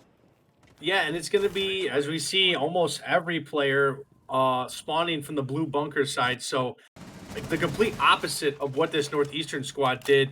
They elect to come from blue bunker as opposed to going from laundry and freezer side. So, I'm going to probably eat my words here as we see Derb venturing even closer to that side of the freezer. But no, we'll elect to go back, sit up, and break into the bottom floor. T1, as they call it. Some call it out here in CR6. But right now, if you're Kettering, you want to establish control here in blue bunker and get those doors open. It's all going to be very important on the hard breachers if they can stay alive. Snappy's going to take down one, but he is going to die by the hand of Anomaly. Is going to actually fall as not before. Anomaly's going to take down Clem, but not before taking out Papa P. So a 4v3 in favor of Kettering. Snappy is going to take care of Swiggity Swooty, and it seems like this Kettering attack is a formation that's going to be successful. So far it is, but the swings remain from Northeastern, and Cigar will swing right into Anomaly and deliver the headshot. Zephyr, not lacking courage, clearly is going to swing out onto the J bunker, and the shots will land onto Snappy. Switches over to tower stairs, but that's going to be denied right away by Derp. Now a 1v1. Both of these players, 100 HP, ample utility to work with, but it's going to be a trade as it ends, and it's going to be the defenders who, of course, win it in a trade situation. Another yikes of a round, but another win for Northeastern. This gunning strategy, JZ, by this Northeastern squad proving to be successful so far. Yeah. I mean, it's, of course they're getting lucky with the trade. They'll definitely be happy that RNG gods are in their favor, but it's crazy. Like, it's just like they're winning gunfights, swinging out here, not playing traditional defense as you probably would expect, at least on this Kettering side. But maybe that's what you need to knock off like a team like Kettering, or at least in this map here, is play different, play unique. Both these teams do their homework, and all you need is a difference in a few variables to throw off one side or the other. So excellent job right here by Northeastern. We'll see if they can keep it up with their running and gunning attack here and swinging with the power of God, if you will. But excellent job so far as this tied up 4-4. Yeah, I mean, that is exactly what they really needed to do. They needed to change it up and bring the unexpected. You said it perfectly, Barrett. It's all about finding every edge you possibly can. And the lesson that it appears Northeastern learned from Villa, whether that's the lesson I learned from it or not, I mean, they definitely learned that an aggressive style of play will find them rounds on defense. They found 2 rounds on Oregon using that very adaptation, and they are looking on the tertiary bomb site to do that once again. Of course, you've got Swiggity Swooty here on that vertical extension, the Jaeger to lock down this top floor, and you've also got the Clash, Spanish Inquisition, bringing out that brick wall operator we've talked about before, seen quite a few times now in this matchup. But how well is the Clash going to hold up when the vertical pressure is being applied? That's a risk with, of course, the lack of a vertical hold here from Northeastern, is if Kettering are able to get control of this very quickly, then it could be a very challenging task to actually hold down the site itself. Now, keep in mind, of course, Northeastern picked this map, so I'm sure they have a different strategy than Kettering did with having Clash. Of course, we're on a different bomb site here. Of course, we're now going to see the IQ into play. I say that is important because you were able to see through walls here, devices and utility that you're able to destroy. That makes your attack a little bit easier. We're going to see Swiggity Swooty on a flank as he is down in laundry room and basement side. So attempting to maybe grab someone as he comes all the way from main. We'll see how that pans out for him. As Kettering has established vertical control above the bomb site, of course, it's not going to be, you can't plant the diffuser up there, but I'm sure it'll make your life easier as you're able to get picks from above. Snappy will do that, picking off Swiggity Swooty, the Jaeger who wanted to make his presence felt by working a cheeky little flank up the main staircase. But of course, that's not going to work out for the Jaeger, and now that will enable Kettering to get even more saucy on this vertical pressure. Cigar now being directly pressured from above, not being able to use those vertical holes to his favor, rather being used against him at this moment. The swing into the hallway from the Ash finds one, finds two as Derp capitalizes, and now the rotation from Small Tower is inevitable. That's going to have to be Spanish to really make something happen, but of course, this is a Clash, not a run and gun operator, more like a run and hide operator, and that's exactly what Derp will send the message onto Spanish. Cigar picked up one just before that, but once again, Cigar is caught in a 1v4 situation. A very common Villa occurrence was this smoke all alone. Finding another kill, though, that's a double kill for the smoke, and now he'll have to face down a 1v3 against Snappy, Anomaly, and Papa P. With the diffuser on the ground, it's now a post plant, and Cigar needs to get aggressive here. It's not going to be easy with only one Toxic Babe left and lacking so little HP in this retake situation. The element of surprise is what he may have for this first kill. Not anymore. His position is telegraphed, and now the attackers are just simply going to reposition, wait, and all Cigar has to do is really go for a desperate swing. That's what he's going to try to muster. Eyes on the diffuser now, may tempt even a possible ninja diffuse, but he's going to have to force the swing. And Anomaly will force the final kill, and Kettering will take round number 9. And, you know, I think we saw that round change, you know, or go in a different way because it seemed like Northeastern wasn't as aggressive as they were. It seemed like they actually anchored down. Of course, they were able to, you know, we saw the flank, or at least the failed flank, from Swiggity Swooty on main stairs. Of course, Kettering watching the backside, or at least assigning a man to maintain or watch that. Excellent job by them. But I think, you know, what hurts them the most is they were turtled down there, and Kettering was able to establish vertical control and pick them off one by one. Of course, now we had defenders looking up into hatches and angles not covered. But, you know, when you're down manpower like that, you can only pick your poison. It's really a 50-50 at that point. But you know, we're going to be going back up to games in dorms. So, I'm sorry, kids in dorms. But, you know, I think they're going to try to do the same thing here as they successfully won the first time around on this site. So don't hang your head just yet. If you're Northeastern, it's 5-4. But I think you're going to probably go back to your traditional style, or at least in your sense, your traditional style of being aggressive on site. Yeah, the aggression is that micro positioning that seems to be the focus of really Oregon overall. We haven't seen any really crazy macro strategies being brought out from either of these teams. The real difference and the real factor separating them from one another is their decision, their micro positioning decisions, and exactly how they want to play this aggressive style or a passive style, and where they choose to bring that out. Of course, you mentioned it. Northeastern were so aggressive last time we were on this site, but that style can get risky going forward because now Kettering, they know what they're dealing with now. They're dealing with absolute swing lords who are not going to step away from taking every single fight that they possibly can. Kettering will now be prepared for that, and now all they have to do is do the old Kettering attacking way. Wait for the swings to come through and punish them when they do.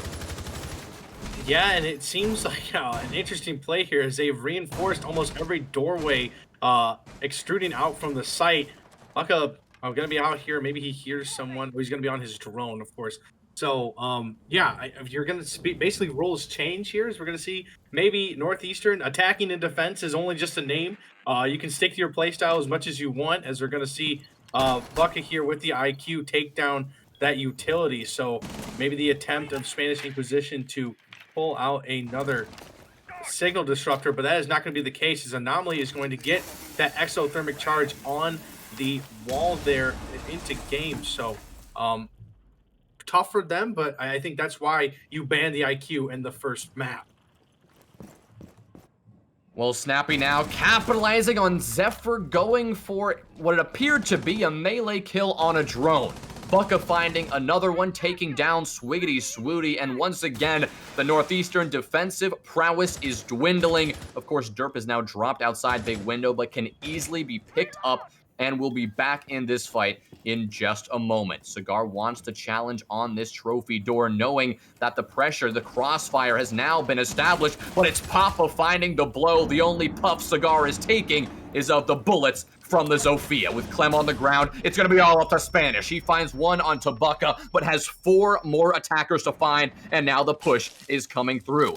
With the Vault Cam destroyed, now the attackers, all they have to do is get that diffuser down or cut down Spanish. That's exactly what Derp will do. And Kettering, another successful attack, looking clean time and time again, looking forth to match point. And I think, I think the one thing we had to just talk about was Zephyr going for the knife kill on the drone.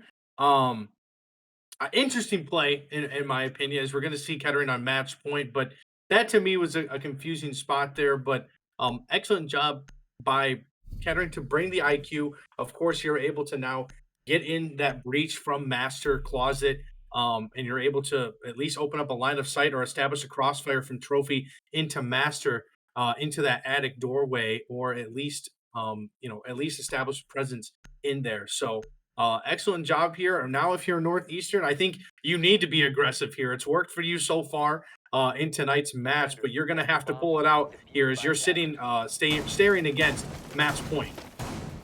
Not only that, it's their playoff lives they are fighting for now. Barrett, 2 rounds in a row are required to stave off the end of their winter 2021 CR6 season. They're going to have to do so first by reinforcing and defending this basement bomb site. They found so much success attacking and 1 round of defensive success on this very bomb site.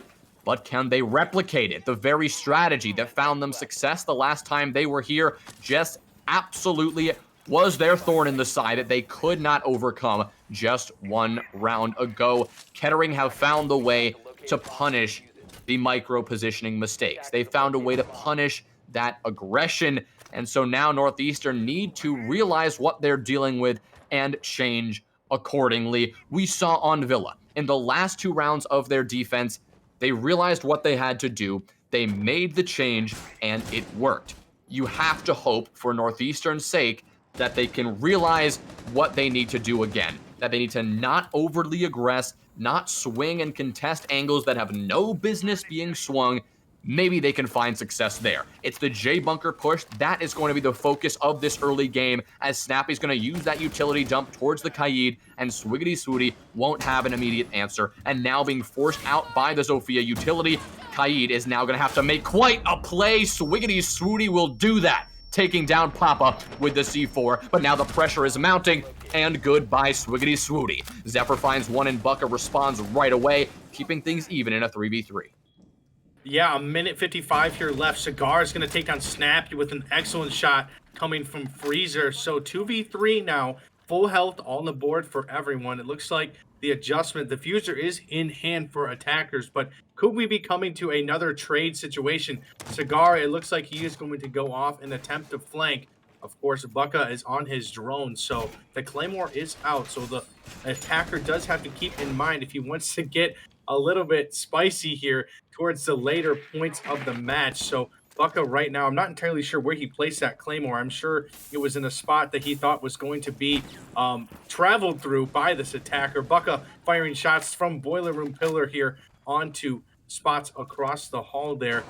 The Freezer is going to be occupied by a NU defender. The nitro cell is going to go out. I don't think maybe did he get shot? I didn't hear an explosion go off, but right now at the minute mark, you're going to have to do something on both sides here if you want to keep your outcome alive. Well, Kettering are the ones who have to actually push into this site, and Bucka doing that is going to get very taken low by Clem, and the swing will not be there for Anomaly, with Clem using that Alta appropriately and sending the last player to their grave. Bucka, all that remains here, trying to find some hope in this round. The pre-fire is there, but narrowly missing the head of Cigar, and the M590 will do its job properly. Northeastern still alive in this fight. Just one more round is all they need to force overtime. And I think we saw a mix there of them being aggressive, of course, swinging out there in supply room, but also adjusting their defense to a more passive approach, especially in that 3v2. Of course, you have to wait. Time is on your side, another pressure added to the attacking side. So you don't have to go and get them, they have to come and get you. And Kettering was unable to do that in this instance. So 6-5, you need one more in order to force overtime. And Jay-Z, I love third maps. I love overtime just as much as the next guys. So I'd be all for it in this case. So would I, my friend, and it is going to have to be up to Northeastern and their kids and dorms defense if we want to get to that point. They still stare down a loss here. Kettering almost at that victory point. But if Northeastern can bring just this one round back, it could be the difference they need to take the momentum back in their hands and take this map to force our decider. Just to remind you, Theme Park is that decider map that can be so crazy and so unpredictable. That could be exactly what Northeastern needs to prevail over Kettering, a team that have generally looked a little bit stronger and a little bit more put together rather, all night long. So any edge that Northeastern can find here would be their final hope, would be that thing that they are desperately searching for here, because that could be their saving grace if we can get that far. But of course, one round stands in their way, and an aggressive Kettering attack stands in their way as well. Last time Northeastern tried the swing approach, and last time Kettering punished it. But what we just saw in that previous round was Northeastern learning from that mistake and not going for the same aggressive approach, at least for the entirety of the round. Learning from that mistake will be crucial here in this final performance. An interesting lineup here as we see for this Northeastern squad. No real wall denial at all. I mean, of course, going to be an excellent pick there as Derp's going to fall to the hand of Zephyr, but no wall denial. So they already assume that Master Bedroom is going to be opened up. So maybe play more back on their heels, as we're going to see two people on B side, one in attic, and then two sitting basically seemingly in white stairs. So maybe this is part of their approach, a curveball at the end, as we're going to see bullets rain back and forth, connecting with no one, of course. So it's all going to be all about right now what happens the edge, if you will, on gunfights right now, because it seems like, and Bucka, the key Claymore is he assumed Spanish Inquisition, and he assumed right is because he gets him with a Claymore kill. So that's what we talked about, an aggression maybe not coming into fruition, or at least in the favor of this Northeastern squad.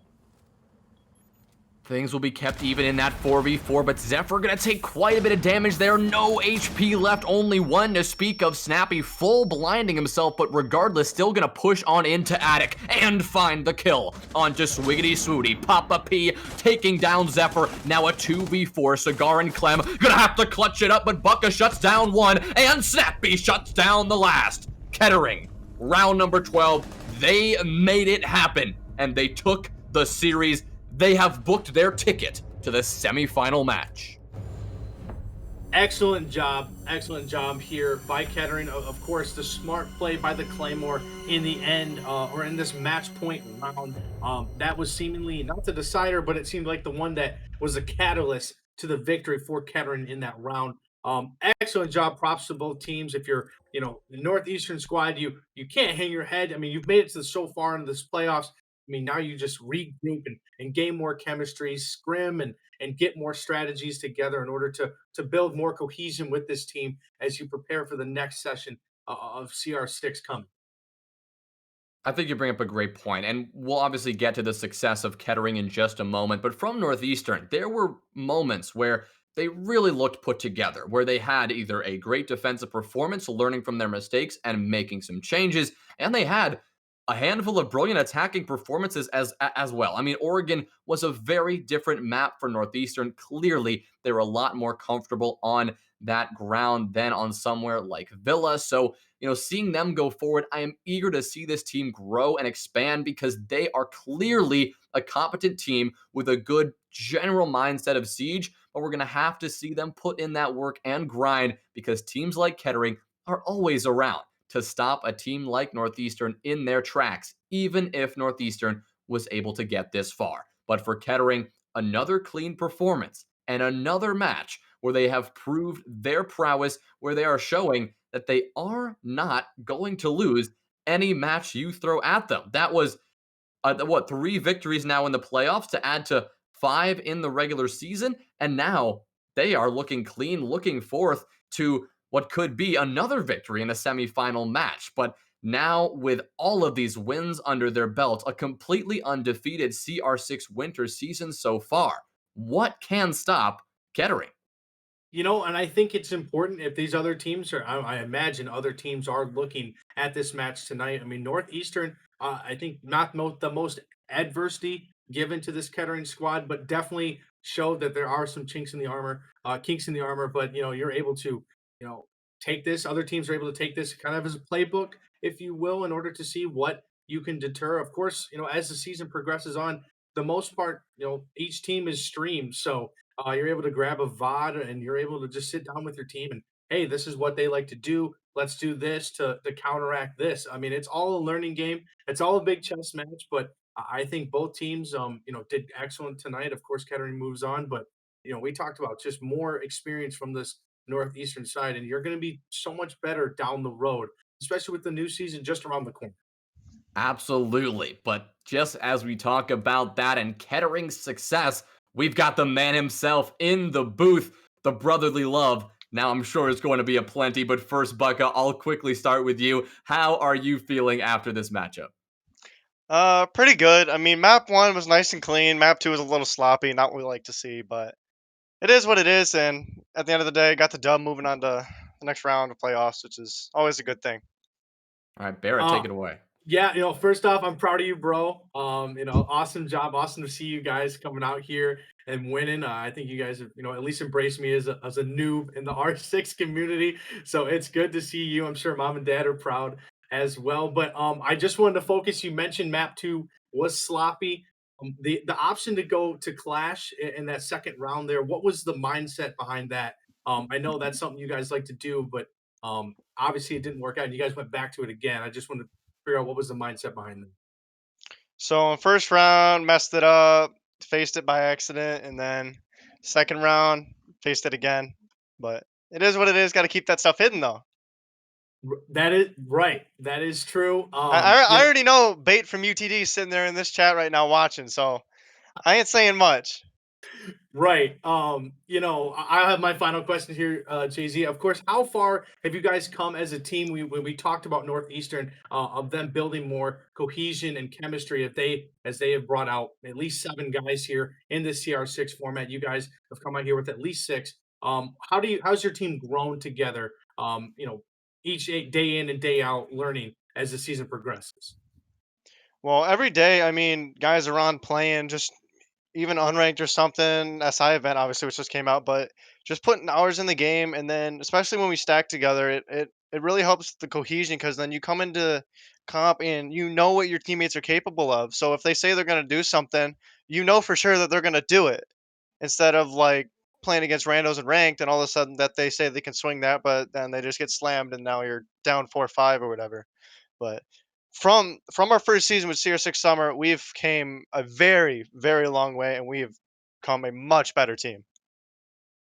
All right. Well, Bucka, I'll keep it short here. Ask you just one more. I do want to talk about how you dealt with the play style that Northeastern brought out, and specifically the fact that it varied quite a bit. We saw a lot of aggression from them starting out on Villa and on Oregon, and then we saw them go for a little bit more of a tame defensive style, generally where they found their success. How did you balance your attacks around an ever-shifting Northeastern defense?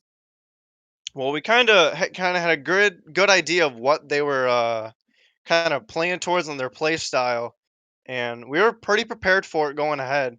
And we were ready because we knew that when one person swings you, you're not taking a 1v1, you're taking a 3v1 because two more defenders are going to swing you just because they can. And all of a sudden, you can't shoot all three targets at once unless you got some aimbot or something. But I mean, Moss check. But I mean, we had a good idea of what we were expecting, and definitely on Villa, we read into it very well, and we knew exactly what was going to happen. All right. Well, the final question then to you, sir, is well, who would you like to shout out? If you would like to shout out your supporters, anyone watching, of course, your brother here in the booth who's put on an incredible performance, I've got to say. Anyone who you'd like to shout out, the mic is yours.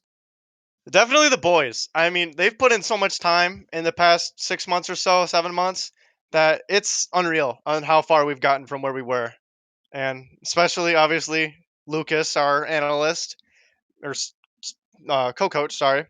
And he does so much for us, as much as he can. He puts in all of his free time towards us, and it helps so much just having a better picture of what we're actually playing into. And of course, the lovely JB here, the boy, the brother. I know he's having a great time. I'm having a great time. I'm feeling good. So All right. definitely. Well, hope you carry those good feelings into an exciting semifinal match next week, one that I know we are all looking forward to watch. Once again, congratulations. Go celebrate with your team. Yeah, we'll Love you, do. bro. Thanks. Love you. All right. Well, ladies and gentlemen, a fantastic night of Siege and one that solidifies Kettering not only in the final four of the Open League playoffs, but now they have earned their spot to fight in a relegation match to earn a very coveted Premier Invite League place for the next season. So keep an eye out for Kettering because this team is on the hunt for a lot more than just this Open League championship. They have their eyes on the very top. But we're going to have to see how all the rest of these Premier Invite matches and these open matches play out tomorrow. We've got quite a night, 3 or 4 matches coming at you. It's going to be a great time starting at 7 p.m. Eastern. Be sure to be right here at CollegiateR6. Until then, we hope you all have a fantastic night. So long. But you don't care, you're unaware. Keep moving like the scars aren't even there. It's in the air like a blazing flare. Just stare cause the flames will burn us. I thought you were the one for me. That's why I gave you everything. Held you close by the stormy seas. Oh, you meant the world to me. I used to kiss your head when you cried for me. Hold your hand while the pain was over. Keep you warm by the roaring sea. You meant the world to me.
No point in blaming you, you did not know.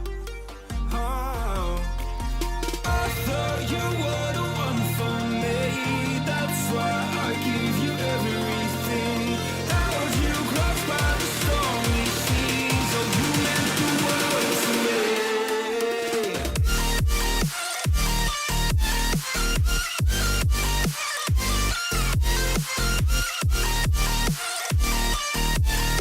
Oh, you meant the world to me.